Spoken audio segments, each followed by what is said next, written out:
avec le Crédit Mutuel, partenaire des grands événements sportifs.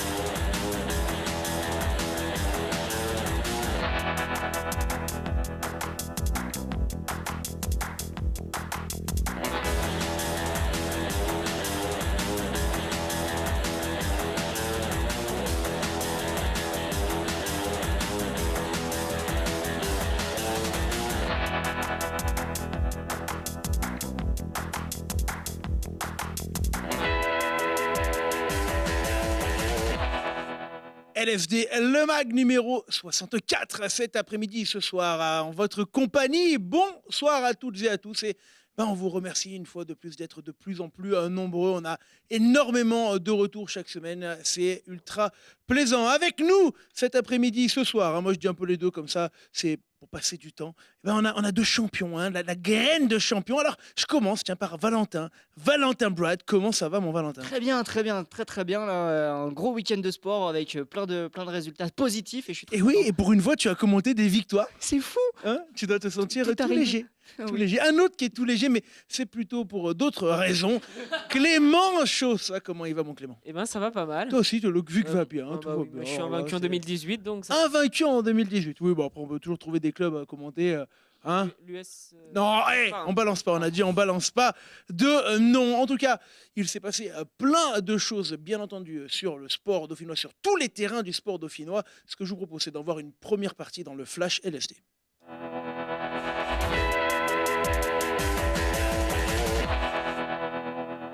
Voilà, en plus avec 2 belles médailles, donc moi aussi je me disais voilà, le travail est fait, le travail accompli, maintenant il faut retourner au pays et c'est vrai que ça fait vraiment plaisir de retrouver mon fils, ma compagne, voilà, les proches, et puis notre terre finalement, il y a quelque chose on sent qu'on est chez nous.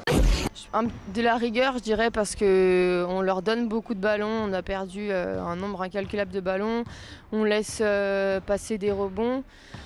Après, voilà, on a fait le choix de défendre en zone match-up. Elles ont mis des gros tirs. C'est décevant à chaud, mais je pense que c'est pas une contre-performance, quoi. On va dire que je suis plus relâchée peut-être, que ça y est, le gros objectif de la saison a été réalisé. Donc maintenant ça serait vraiment même me faire plaisir sur les prochaines courses et juste profiter, quoi. Ouais, c'était une équipe, on ne devait pas perdre, on était vraiment, on a commencé le match un peu crispé parce qu'on voulait les 3 points. Donc on a bien entamé le match malgré tout et voilà, ouais, on a réussi la mission. J'ai hâte d'aller au c'est pour répondre à votre question, mais on est quand même content d'être ici. Honnêtement, et qu'ils aient attendu, surtout parce qu'on a quelques heures de retard. Mais oui, c'est sûr que c'est vraiment super. On voit qu'il y a plein d'autres qui sont là, qui sont prêts à soutenir l'équipe de France et à se mobiliser, et ça fait vraiment super plaisir. Je pense qu'on ne rentre pas du tout dans cette première mi-temps, qu'on déjoue totalement, on a un jeu au pied catastrophique. Derrière, en première mi-temps, je pense que si on a 30 secondes de possession, c'est le bout du monde. On tourne à 15-8 à la mi-temps, c'est plutôt, on va dire, encourageant, sachant qu'on fait des deuxièmes mi-temps en principe bien plus performantes que les premières. Et au final, on joue un quart d'heure sur 80 minutes, quoi.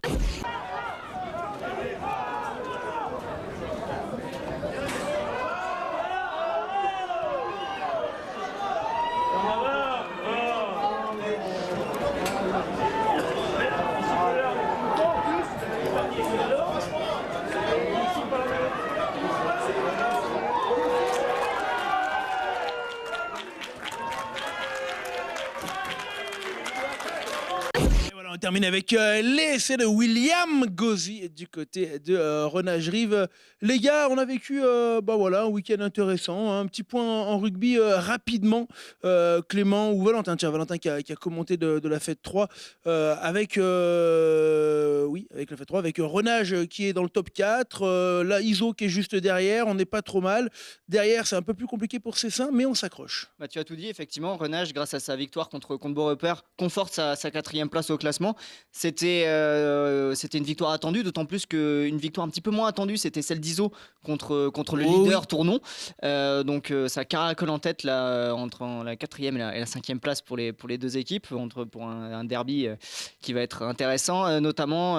Et puis là, en fin de tableau, ça se resserre de plus en plus avec le match nul de Cessin contre la Tour du Pin, ou encore et effectivement le match reporté de l'US de Pont contre Roncas, qui fait que Beaurepaire et Cessin se rapprochent tout simplement. Fédéral 3, c'est le 5e ou 6e niveau français, ça dépend comment on place la Fédéral 1 élite. La fête de la Bièvre, Vinay et Voiron dans cette poule, ça donne quoi, sachant qu'il n'y avait que 2 clubs sur 3 qui jouaient? Voilà, il n'y avait que 2 matchs dans cette poule, et il y avait des Isérois et Voiron qui a fait la très bonne opération, qui sera donc sûrement dans les deux pour jouer les possibles phases finales pour eux, et la Bièvre qui prend un bon point de bonus défensif qui va compter pour la fin de saison contre le leader Rumilly. Ok, écoutez les gars, c'est parfait, on va pouvoir maintenant parler également de la grosse perf. Alors il y en a plein, c'est toujours compliqué de choisir, mais la perf c'est maintenant.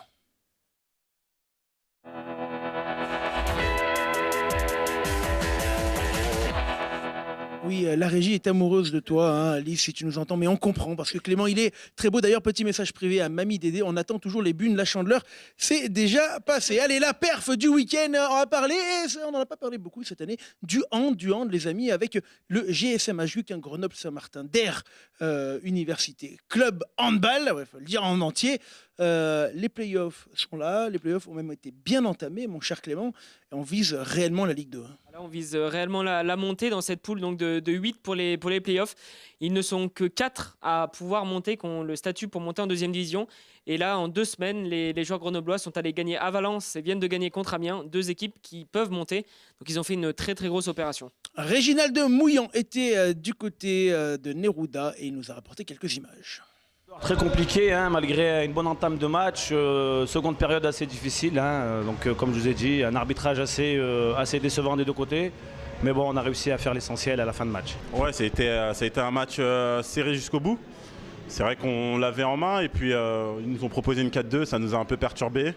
Mais bon, l'essentiel est fait, on repart avec les 3 points et c'est parfait.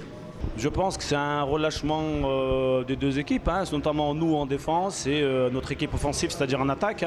Et ils ont eu un petit coup de pouce, encore une fois, de l'arbitrage et qui nous a fait un peu passer derrière. Oui, c'est sûr, je me sens de mieux en mieux, je travaille pour aussi, donc voilà, ça fait plaisir, c'est le fruit du travail, donc il faut continuer et proposer encore des matchs comme ça tous les week-ends. On a un week-end de repos, donc j'espère que notre entraîneur va nous laisser un peu reposer, car on a un peu des petits bobos un peu partout.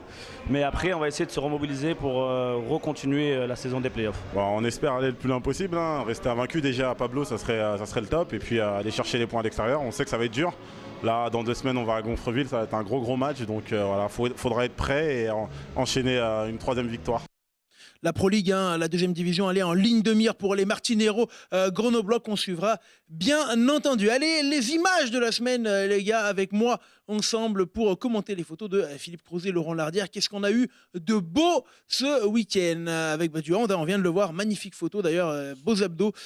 Clément, ça te parle pas, mais ce sont des abdominaux, c'est un muscle que tu ne connais pas. Voilà. Du basket également avec la belle victoire à domicile des Grenoblois. Oui, le Grenoble Basket qui s'était imposé contre l'Orgue et qui fait un gros pas vers le maintien. Voilà, ça c'est le match dont tu as parlé tout à l'heure, Valentin, la Tour du Pin qui arrache nul à Cessin. Ouais, et qui, oui, effectivement, un match engagé, comme en témoignent ces photos, et avec cet essai effectivement de Cessin qui permet d'arracher 2 points, même si Cessin aurait pu arracher la victoire en fin de match. Mais une décision, on a voulu autrement. Côté FCG, on a fait du 110 mètres et, mais surtout, on a gagné contre Dax. C'était important parce que ça se resserre derrière. Et les BDL, on en parlera un petit peu tout à l'heure, qualifiés pour les demi-finales du championnat, les amis.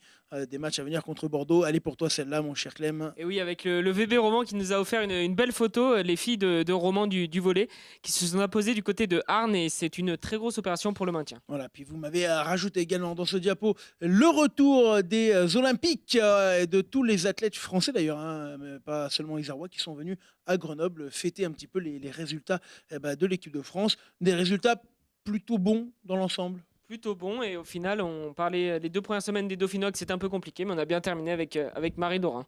Avec Marie Dorin, bien entendu, qui viendra bientôt sur notre plateau. Elle nous l'a promis. Allez, la suite des événements, c'est le Flash, 2e partie, préparée par l'excellentissime Clément Barre.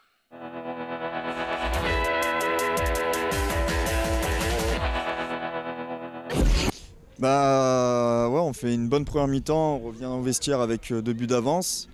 Et seconde mi-temps, bah, on a carrément arrêté de jouer. Ils ont changé leur système de jeu, ça nous a mis en difficulté. Et même si on avait le ballon, ils ont bien joué les contres et nous on n'a pas été capable de mettre le 3e. Et au final, bah, on est dégoûté. Ouais, bah non, mais ça c'est des gros trucs de fou, ça, le retour à la réalité. Moi j'ai jamais quitté la réalité, j'étais toujours dans ma réalité, puis ça n'a pas changé. Je pense pas que ça changera. Je relativise quand même largement les choses.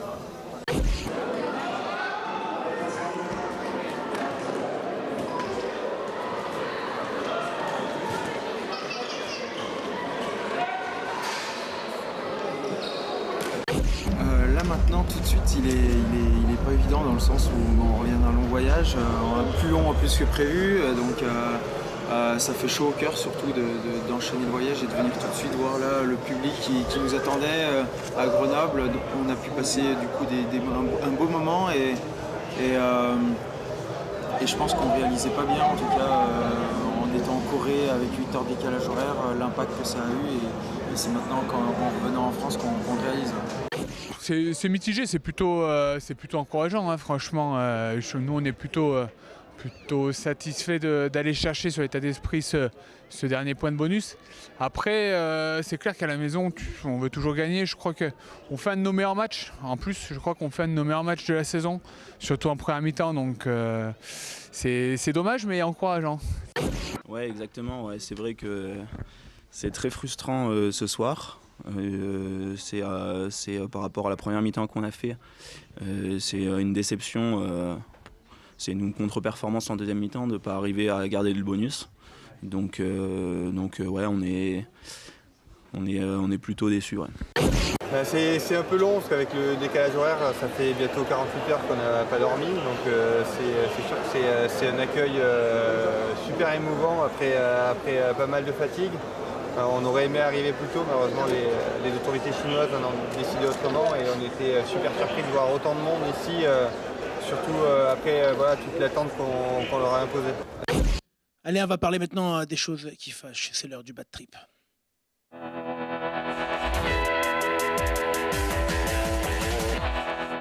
Et on n'en a pas parlé souvent du BCTM dans le bad trip cette année. Je me demande d'ailleurs si c'est pas la première fois, hein, parce qu'on est plutôt habitué aux bonnes performances des filles de Mike Corté. Mais là, c'est pas tellement une mauvaise perf, Clem ou Val d'ailleurs. Tiens, qui veut en parler, Val? C'est pas tellement une mauvaise perf, mais dans la course au play-off, ça se resserre étrangement devant. Hein. Bah c'est ça, et disons que c'est sur la forme du moment qui est un peu moins bien du côté du BCTM. On se souvient de cette défaite contre l'Asvel à domicile. Là, il y a cette défaite à l'extérieur contre Fétia, donc rien non plus de désobligeant dans cette contre-performance entre guillemets. Mais malgré tout, voilà, il y a cette forme-là qui décline un petit peu et on s'approche des matchs qui couperaient. Du money time hein, de ce championnat NF1. On rappelle un petit peu comment ça fonctionne. Hein. Les 2 premières équipes, Clem, sont qualifiées pour les phases finales. Elles seront ensuite 4 avec 2 d'une autre poule. Et il n'y a que 2 équipes qui montent au final. Et surtout, il y a un match très important ce samedi, puisque Orthez, selon toute vraisemblance, devrait jouer les play-offs. Et en fait, donc on garderait les résultats en fait, contre Orthez. Et si elles ont déjà perdu au match aller, il faut absolument qu'elles gagnent ce week-end pour se relancer, mais surtout pour se donner un espoir de monter derrière en deuxième phase. Sylvain Prévost était pour LFD, bien entendu, du côté du BCTM. Je me faire incendier du basket club de la tronche mêlant. Il était là, Sylvain, il nous a rapporté des images. On a dit aux filles, dans les vestiaires, qu'on avait 2 sentiments. Un sentiment d'énervement, parce qu'en fait, aujourd'hui, on s'est fait battre par une équipe qui a mis beaucoup plus d'engagement que nous. Et ça, c'est vraiment dérangeant. Et moi, ça m'a vraiment agacé. Donc, je suis très énervé par rapport à ça. Et après, on leur a dit aussi qu'on était très fiers de la réponse qu'elles ont su amener quand on était vraiment dans la difficulté, de l'intensité qu'on a mis par moment, du basket qu'on a proposé. Donc maintenant, est-ce qu'on se suffit de ça? Voilà, on se dit, on fait quoi? On reste sur l'aspect négatif ou on va chercher l'aspect positif? Nous, on a essayé de leur dire d'aller sur l'aspect positif. Et il va falloir vite rebondir dès la semaine prochaine, un gros match contre Orthez. Voilà. Mais vraiment 2 sentiments ce soir. Mike Corté, au micro de Sylvain Prévost. Les amis, on l'a dit, contre Orthez, il faudra absolument se ressaisir. Il ne reste pas grand-chose comme match, dont un derby contre Voiron. Alors on se rappelle, elle allait c'est Mélan qui s'était imposé de plus de 30 points. D'ailleurs, c'était assez historique du côté de Chotard à Voiron. Les Voironnaises seront revanchardes. Allez, 4 ou 5 matchs à s'accrocher pour aller à vivre, on l'espère, des playoffs. Est-ce qu'elles vont le faire, Clem ? Elles vont le faire. J'y crois, surtout que le calendrier dans cette fin de saison est plutôt favorable, puisqu'elles joueront seulement contre Gros, Monaco et Orthez. Et derrière, il y aura des équipes un peu plus mal classées. Ouais, mais t'as Voiron, le derby. Ouais, ça va être compliqué. Allez, on verra. Rendez-vous, bien entendu, samedi. Allez, on va parler enfin un petit peu de sport sur glace avec le hockey. C'est la chronique de LFD.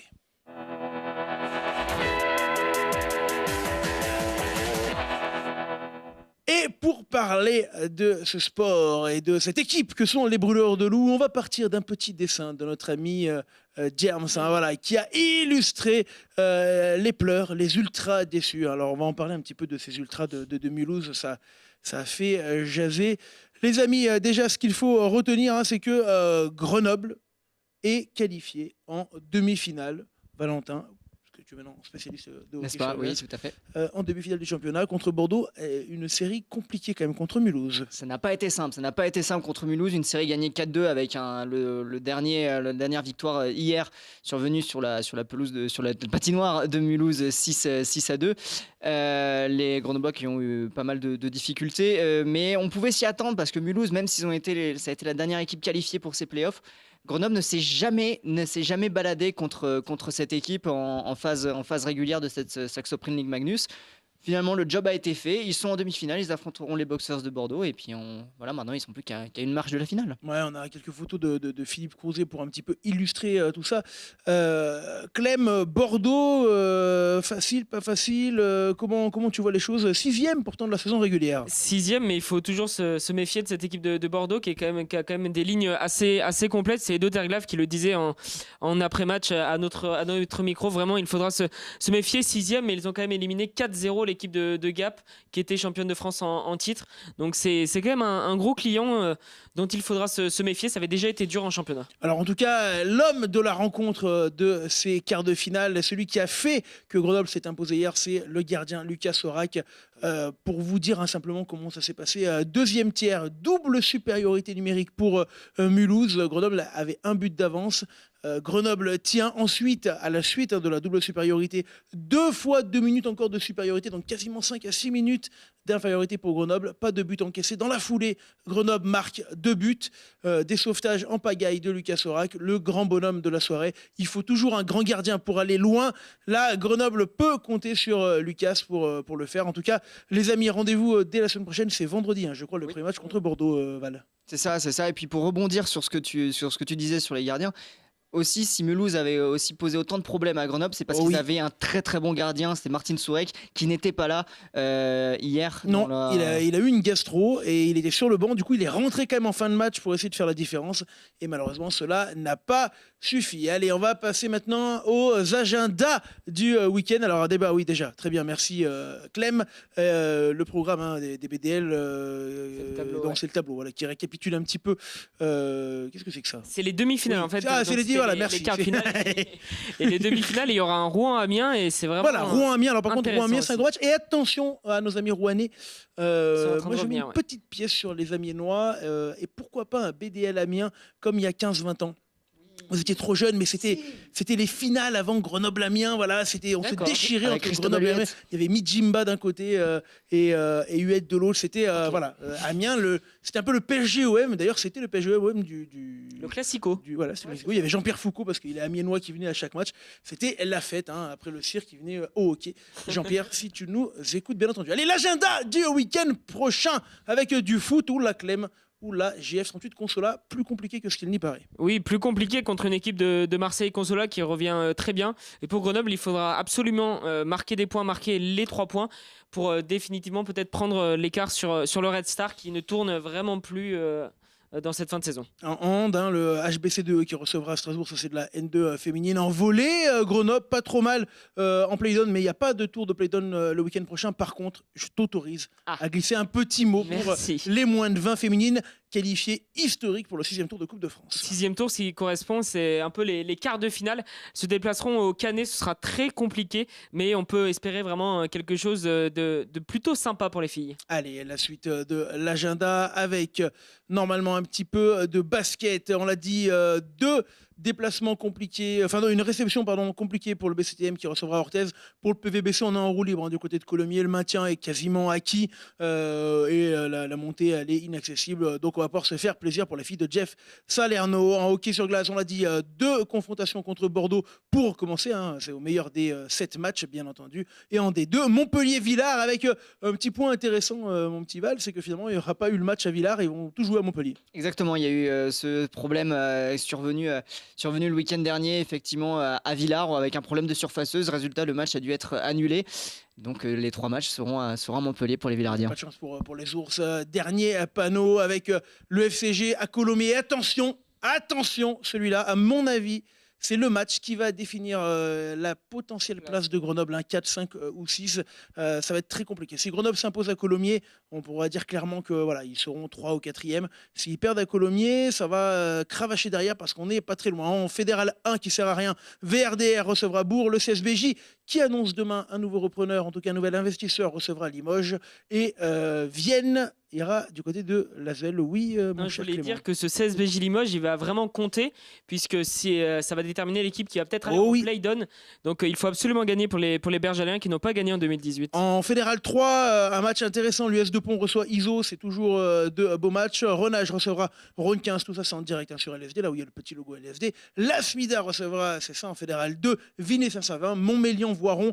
Dernière chance pour Montmélian d'accrocher un potentiel maintien. Ça va être compliqué quand même face à de Voironnet plutôt en verve. Et la Bièvre en déplacement à la recherche de points du côté de Messieurs. Voilà, mesdames et messieurs, pour la première partie. Restez ici parce qu'on va parler d'acrobatie, de ski, de trucs super sympas. C'est juste après.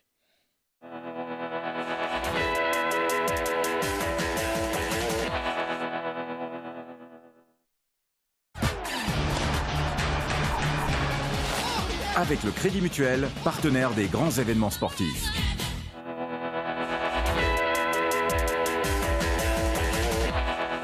Retour sur le plateau de LFD Le Mag numéro 60, je me suis perdu, 4, oui voilà, le 3 c'était la semaine dernière, avec Colline Ballet-Baz, notre invitée du jour. Salut Colline.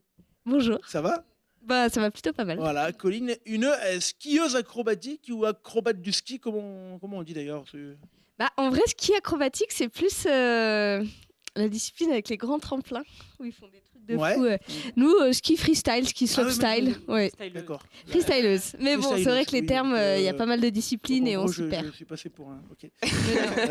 Là, Clément, il m'avait mis ski acrobatique sur le. Voilà, merci beaucoup. Du coup, je me suis complètement planté. C'était lamentable. On peut pas la recommencer. Bien entendu, on me dit en régie.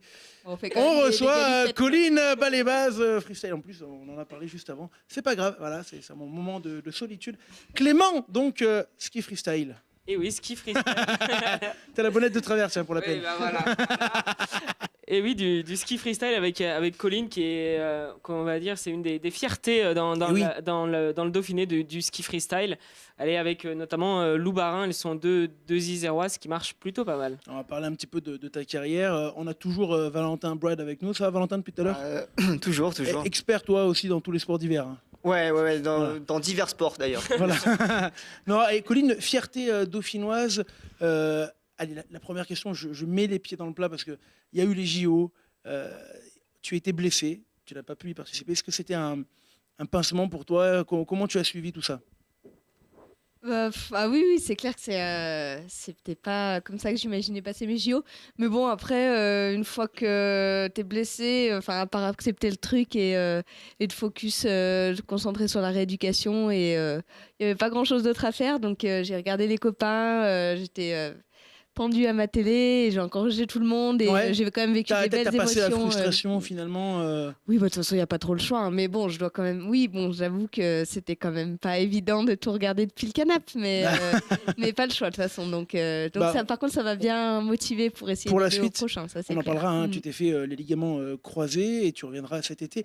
Clément, qu'est-ce que tu peux nous dire un petit peu sur Colline pendant qu'on a quelques images d'ailleurs de sa jeunesse qui vont apparaître? Et oui, de sa jeunesse à Colline, qui est originaire de Vienne. Donc elle a commencé pas du tout par le ski, par le judo, par le volley, et tu es arrivé donc sur Grenoble à l'âge de 17 ans à peu près, et tu as découvert donc le ski freestyle. Et moi je voulais savoir comment tu as découvert ce sport qui est quand même un peu particulier. Et c'est toujours dans ces tenues comme ça. Toujours. Bah non, mais oui, c'est vrai que quand j'étais à Vienne, j'adorais faire du sport, mais oui, comme tu as dit, je faisais du judo, du volley, je passais pas mal de temps en skatepark, du coup, aussi avec des copains, faire du roller, un peu de skate. Il y a quand même une culture un petit peu autour de ça. Un petit peu une attirance pour les galipettes, quoi. Ouais. Et du coup, c'est vrai quand... Clément, je t'ai vu me regarder. Non. Excuse-nous, Colline, et Clément est encore jeune. Oui, donc forcément. Et voilà, forcément. Ouais. Et du coup, quand je suis arrivée sur Grenoble, je me suis mis à faire du ski avec des structures étudiantes, je me suis fait pas mal d'amis skieurs, et du coup... sur le tard quand même, du coup. Oui, c'est vrai qu'on voit aujourd'hui au JO, par exemple, la moitié de la start list de slopestyle qui a moins de 18 ans, on peut dire que c'est sur le tard, ouais. Mais en plus, comment on arrive à faire un sport qui est quand même un des sports les moins connus des sports d'hiver traditionnels, parce que du coup, c'est pas un sport d'hiver traditionnel. Comment on en vient à en faire du ski freestyle? C'est par passion pour cette discipline, parce que moi, à la base, je pensais ni en vivre, ni faire de compétition, ni que ça devienne un métier. Donc c'est tout simplement c'était du fun avec les copains. C'était des sessions au Sept-Lô, deux Alpes, à droite à gauche. J'adorais ça. On passait des super journées. Après, j'ai commencé à faire un peu de vidéos avec des amis aussi qui étaient motivés par ça. Et ça a commencé très simplement comme ça, par le fun, quoi, et le plaisir. Alors, on a quelques images toujours impressionnantes de freestyle qu'on va pouvoir découvrir ensemble. Clem, c'est vraiment en plus une épreuve qui est super agréable à regarder, qui est hyper télégénique. Oui, il y en a. Elle participe à 2 épreuves. Donc là, c'est une épreuve de Big Air. Donc il y a le droit qu'à un saut. Donc ça, c'est lors de sa première victoire à Milan en Coupe du Monde cette saison. Une manche de Coupe du Monde. Là, c'est un petit peu toutes ces vidéos qu'on a pu voir. Elle participe aussi au slopestyle. Donc ça, c'est encore différent. Est-ce que tu peux nous expliquer un petit peu la différence entre les deux, surtout le slopestyle qu'on a vu avec Tesla 2, notamment aux Jeux Olympiques. Et tu peux nous expliquer un peu le principe du slopestyle? Oui, en fait, c'est tout simple, entre guillemets. Le Big Air, c'est un seul saut. Et le slopestyle, c'est une sorte de skatepark sur neige, en fait. Et du coup, une compétition de slopestyle, on enchaîne... en général, de façon classique, il y a 3 sauts et 3-4 rails. Mais ça varie. Chaque compétition a son slopestyle. Donc, à chaque compétition, faut redécouvrir le parcours, un peu s'y faire. Et on est jugé sur... c'est un sport à jugement. Et on est jugé sur l'originalité, la technique, la propreté, l'exécution, voilà, des critères comme ça. Et c'est un sport qui plus est, qui fait partie de cette... on va dire... de toutes ces nouvelles épreuves... qui émerge un petit peu également sur Internet, sur YouTube, avec pas mal de chaînes. Est-ce que ça vous aide, vous, à gagner un petit peu en notoriété? Est-ce que ça vous aide à gagner en crédibilité? Ou est-ce que c'est plus pour le délire et pour le fun de faire de belles images? C'est un peu les deux, je pense, parce qu'à la base, le ski freestyle, c'était plus un sport d'image que de compétition. Bon, il y avait... quand même pas, il y avait des compétitions comme les X Games, voilà, des trucs un peu privés comme ça, les Dew Tour, mais c'est assez récemment en fait qu'il y a des Coupes du Monde, des Coupes de France, voilà, que c'est institutionnalisé. Et à la base, c'était un sport beaucoup d'images, donc il y avait beaucoup de shooting photo, vidéo, et vu que c'est assez visuel, enfin voilà, le but c'était pour les sponsors même à la fois de sortir des belles images et une belle visibilité grâce à ça, que de gagner des compètes. Vous avez des rapports avec les épreuves plus traditionnelles, avec le ski alpin? Est-ce que vous les prenez un peu pour des ringards? Est-ce qu'ils vous prennent pour des jeunes fous? Bah alors, ce qu'eux, ils pensent, je sais pas. Non, moi, vu que j'ai pas grandi dans le milieu du ski, j'ai pas d'a priori, entre guillemets. Alors, c'est vrai que c'est complètement différent et qu'on se croise assez peu parce que nous, on va à la recherche des snowparks, entre guillemets, et du coup, on se retrouve pas souvent dans les mêmes stations, que ce soit pour les entraînements ou les compétitions. Donc, on se croise peu. On se croise un petit peu à Albertville, au centre national d'entraînement des équipes de France. Donc là, quand nous, on y est, il y a souvent des équipes d'alpins qui s'entraînent aussi. Mais c'est vrai que c'est deux mondes différents quand même si on est sur la neige. C'est peut-être différent pour ceux qui ont grandi en station et qui ont été en club avec à la fois les jeunes qui font de alors toi, t'es une l'alpin, fille de la qui bossent, ville. voilà, moi, je suis grande citadine. Et alors Clem, on sait que Colline, elle travaille beaucoup. Et elle fait des entraînements très très lourds, notamment très spécifiques. On a quelques images, Colline, que tu vas pouvoir nous commenter. Voilà, on va voir la qualité de l'entraînement de Colline. Voilà, avec des techniques très particulières. Hein. Par exemple, voilà, ça s'appelle le ramassis de caméraman. Hein. Ou également, voilà, une de tes autres spécialités, nous avons dit, c'est comment on peut appeler ça, la réception coordonnée. Hein. Non, on plaisante, mais la transition, elle était là pour. C'est un sport où on peut se faire mal parce que voilà, vous allez quand même assez haut. Par exemple, tes ligaments, comment tu les as pétés, hein, si on peut en parler comme ça. Déjà, je sais pas où vous avez trouvé ces vidéos, mais On a des bonnes sources. je les avais complètement oubliées. Et alors bon, les ligaments, c'était en réception, forcément. En général, c'est là on se fait plus mal là. Attendez, donc c'est pas skieuse acrobatique, hein, on est d'accord, parce que du coup le même mot qui était sur ma fiche était sur le synthé, donc voilà, qu'on ne se fasse pas engueuler à chaque fois, c'est Clément Chaussat qui a fait l'erreur, même si c'est pas lui. Oui, Colline, je t'ai coupé, pardon. Pas de problème. Donc oui, je disais, en réception forcément, c'est là où on peut se faire mal, mais voilà, les chutes peuvent être parfois un peu lourdes quand même ou pas? C'est vrai, il y a pas mal de chutes. Alors, après, ça fait partie aussi du jeu d'apprendre à tomber sans trop se faire mal. Mais bon, malheureusement, c'est vrai que la blessure fait partie de notre sport. C'est vrai que chaque année, entre guillemets, on a tous des copains, des copines qui sont blessés et ça fait un peu partie du truc. Mais bon, dans tous les sports aussi, nous, on chute beaucoup, mais il y a beaucoup de chutes sans conséquences. Il y a beaucoup de chutes sans conséquences. C'est pas un sport plus dangereux qu'un autre sport d'hiver? Mais j'ai pas l'impression qu'on soit spécialement plus de blessés. J'ai l'impression qu'en alpin aussi, par exemple. C'est ta première grosse blessure, toi? C'est ma première blessure de 6 mois comme ça. Je m'étais fait des clavicules aussi déjà, mais Clément, tu voulais rajouter quelque chose, Val? Non plus. Bon, comme ça, au moins, c'est bien.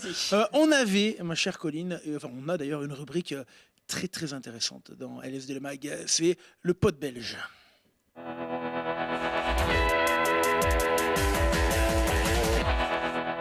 On ne parlera pas de drogue dans le pot belge, mais par contre, on a des potes qui avaient, ou de la famille, ou des gens proches, ou des pas proches, qui, quand ils ont su que tu venais, se sont dit « Ah non, on doit poser absolument une question à Colline. » La première, la voici. Salut ma cocotte, j'espère que t'as la forme. Écoute, je voulais savoir si t'étais prête à faire un nouveau trip là, cet été avec le vélo, le sac à dos. Et ciao, on se barre quelque part. Donc tiens-moi au courant. Gros bisous. Tu peux nous présenter ta copine de ski cross? Déjà, c'est bon. Voilà, oh là là, elle va pas être contente. Snowboard, freeride. Ah ouais, non mais alors là, c'est écrit là, hein, Clément. Bon bah voilà. Mamie Dédé, il va falloir qu'on discute un petit peu du petit-fils de ski freestyle. Bon, ça c'est ma copine Marion. Marion, si tu nous entends. Marion Herty, qui fait du snowboard freeride. Snowboard freeride. Mais bon, le ski cross, je pense que... Rien à voir, mais rien à voir. Elle va rigoler. Je la verrai bien dessus. Et la honte. Et oui, donc, bon bref, elle fait du snow. Elle fait du snow. Voilà. D'ailleurs, je lui souhaite un gros bonne chance pour demain. Elle a une étape du Freeride World Tour en Andorre. Donc voilà, je pense qu'elle va bien déchirer le truc. Et carrément, pour cet été, voilà, parce que je suis chaude. Vous faites des trips, hein. Allez, bon. on va passer directement à la deuxième question. Je ne vais pas faire de bêtises. A priori, on écoute d'abord la question. Bonjour, je m'appelle Charlotte, je suis la sœur de Colline. Donc Colline, j'aimerais te poser une question très importante. Parce qu'on sait tous que tu adores le freestyle, le ski freestyle, mais on sait moins que tu adores les doudous. Et donc la question que j'aimerais te poser, c'est savoir si tu avais un choix à faire. Est-ce que tu choisirais de garder le ski freestyle ou alors des doudous? Je te laisse répondre. doudous ou une participation au JO? Bah, Ou tu jettes tes les doudous? Hein. Ouais, les doudous. Quoique, j'ai vu que les médaillés au JO avaient des petits doudous, donc voilà. T'étais jalouse un peu, du coup? Motivation numéro 1. La motivation Allez sur- prendre sur un le petit doudou. doudou à Pékin. On paraît également qu'il paraît que tu as un projet, hein, c'est l'ouverture d'un musée du talon aiguille. Tu peux nous en dire plus ou pas? Non. Oui, un grand projet. Alors là, il faut que. Non, parce qu'il paraît que tu es fan de musée de talon aiguille, donc on nous a dit non. Mais bon, c'est pas grave. On va passer à la suite. Non, la suite c'était le deal. Déjà, on peut pas, mon cher Clem. Du coup, on va passer à la question suivante. Est-ce que tu as l'impression d'être dans un sport qui est sous-médiatisé? On ne parle pas beaucoup de ce sport dans les médias, ou pas dans les médias traditionnels en tout cas. Est-ce que c'est frustrant pour vous, sportifs et sportives? Alors oui, c'est vrai qu'on est moins médiatisé que d'autres sports, ça c'est clair. Après, est-ce que c'est frustrant? Moi, j'avoue que je m'en fiche un peu. Enfin, oui, je fais pas ça pour. Enfin, c'est toujours sympa. En plus, il y a des médias qui s'intéressent, la preuve. Mais... Voilà, hein, qui font des bonnes fiches, notamment. Mais non, c'est normal. Enfin, je pense que. T'as pas de frustration. Autre question, on se reverra jeudi parce que tu participes à une soirée sur le développement du sport féminin. Non? Tu participes? Normalement, oui. Hein, oui. Ne fais pas peur. Dis-moi pas de bêtises. J'étais en train de me dire, c'est grave. C'est un sport qui est complètement mixte dans la réflexion, ou est-ce que c'est encore comme certains autres sports traditionnels où ça penche encore vers les garçons? Alors, je dirais que dans le nombre de pratiquants, c'est clair qu'il y a plus de garçons. Mais moi, j'ai toujours pas toujours, mais souvent pratiqué avec des garçons. Et je trouve que il y a pas de. On est très bien acceptés en tant que filles parmi les garçons. Ils sont contents de voir qu'il y a des filles. Voilà. Pas du tout. Moi, même en équipe de France, on est une des seules disciplines à avoir une équipe mixte. Il y a 6 garçons, 3 filles, ça se passe super bien. On se motive les uns les autres. Mais donc non, il n'y a pas de souci. Bon, ok. Les amis, on va peut-être parler de l'après. De l'après-sport. Qu'est-ce que tu prépares? Est-ce que tu y Bonne penses? question. Non, j'y pense pas trop. Donc j'ai eu mon diplôme. Donc c'est un peu derrière moi les études entre guillemets. Je me projette pas dans des études. Et donc mon projet professionnel de base, c'était de travailler dans le domaine du social ou de l'humanitaire. Enfin, c'est là-dedans que j'ai étudié. Maintenant, je suis dans le ski. Pour l'instant, je suis pas très douée pour me projeter à long terme. Donc, on nous a dit pourtant que tu avais un projet que tu bossais depuis quelques mois, vraiment beaucoup à l'entraînement. C'est-à-dire que autant tu passais du temps sur ton entraînement traditionnel, autant tu arrivais à travailler un petit peu. On a des images également qui nous sont arrivées. La natation sur glace et sur luge. Alors, notamment, tu es très fort dans le rebascule. Voilà, c'est ça, le rebascule un petit peu à la canard. Il faut que tu nous précises un petit peu, c'est un sport que tu fais régulièrement, ça, Colline? Non? Pour la reconversion, bien sûr, voilà. mais je voulais garder ça secret. J'espère que ce sera au JO. J'espère, dans 4 ans. Ouais, même pour plus tard, parce que... Allez, on va voir, est-ce que tu suis un petit peu le sport, le reste du sport, ou est-ce que tu es centré sur ton sport à toi? Ça dépend quel sport. Oups. Quel sport aimes-tu? Plein de choses, la luge, donc le la sport, luge quand à même, plat ventre. D'accord. Et sur le reste du sport, est-ce qu'il y a des choses que tu aimes ou alors tu te détaches un petit peu de l'actu sportive? Non, alors déjà les JO, j'ai bien suivi. Ouais. Le ski en général, le snowboard. Alors, le snowboard, je suis tout ce qui se passe, un peu de skate, un peu des vidéos de skate et des trucs comme ça. Du coup, ça va être super compliqué pour toi ce qui va arriver, Oh là là. parce que c'est l'heure du C2F.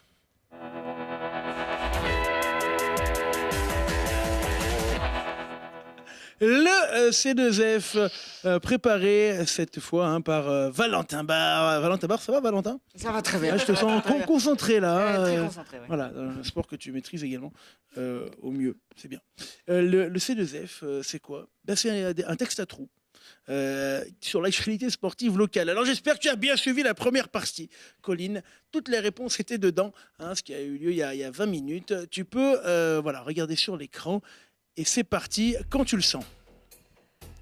On commence avec du foot, avec un nouveau match nul pour le GF38, tenu en échec par Chambéry. Ouais. Grâce à ce petit Non, tu parles de qui? De Clément? Oh là là. Ah, il est dur là. Conserve sa place de leader. L'équipe d'Olivier. D'Olivier. Non, je vais pas écorcher son nom, ce monsieur. Non. Oh, je suis désolée. Allez, on passe au panneau suivant qui sera un peu plus facile. Alors. on enchaîne avec les phases finales, les Final Five. Les playoffs. De hockey où les brûleurs de loups ont éliminé les sauvages. De Mulhouse.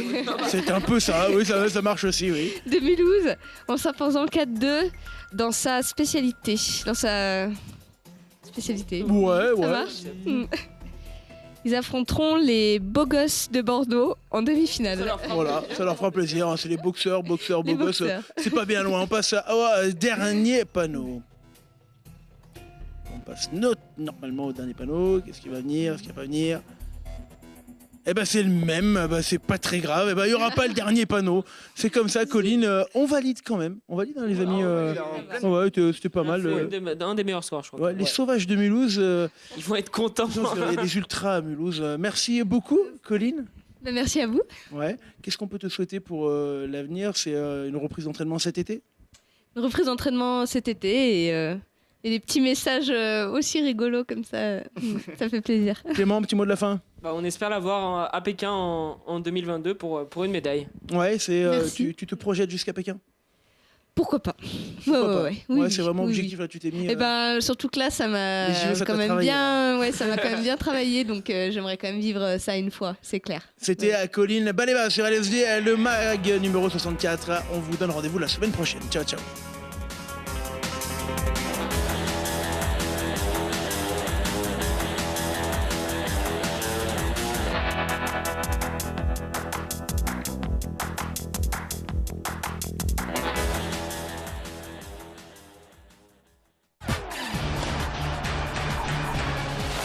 Avec le Crédit Mutuel, partenaire des grands événements sportifs.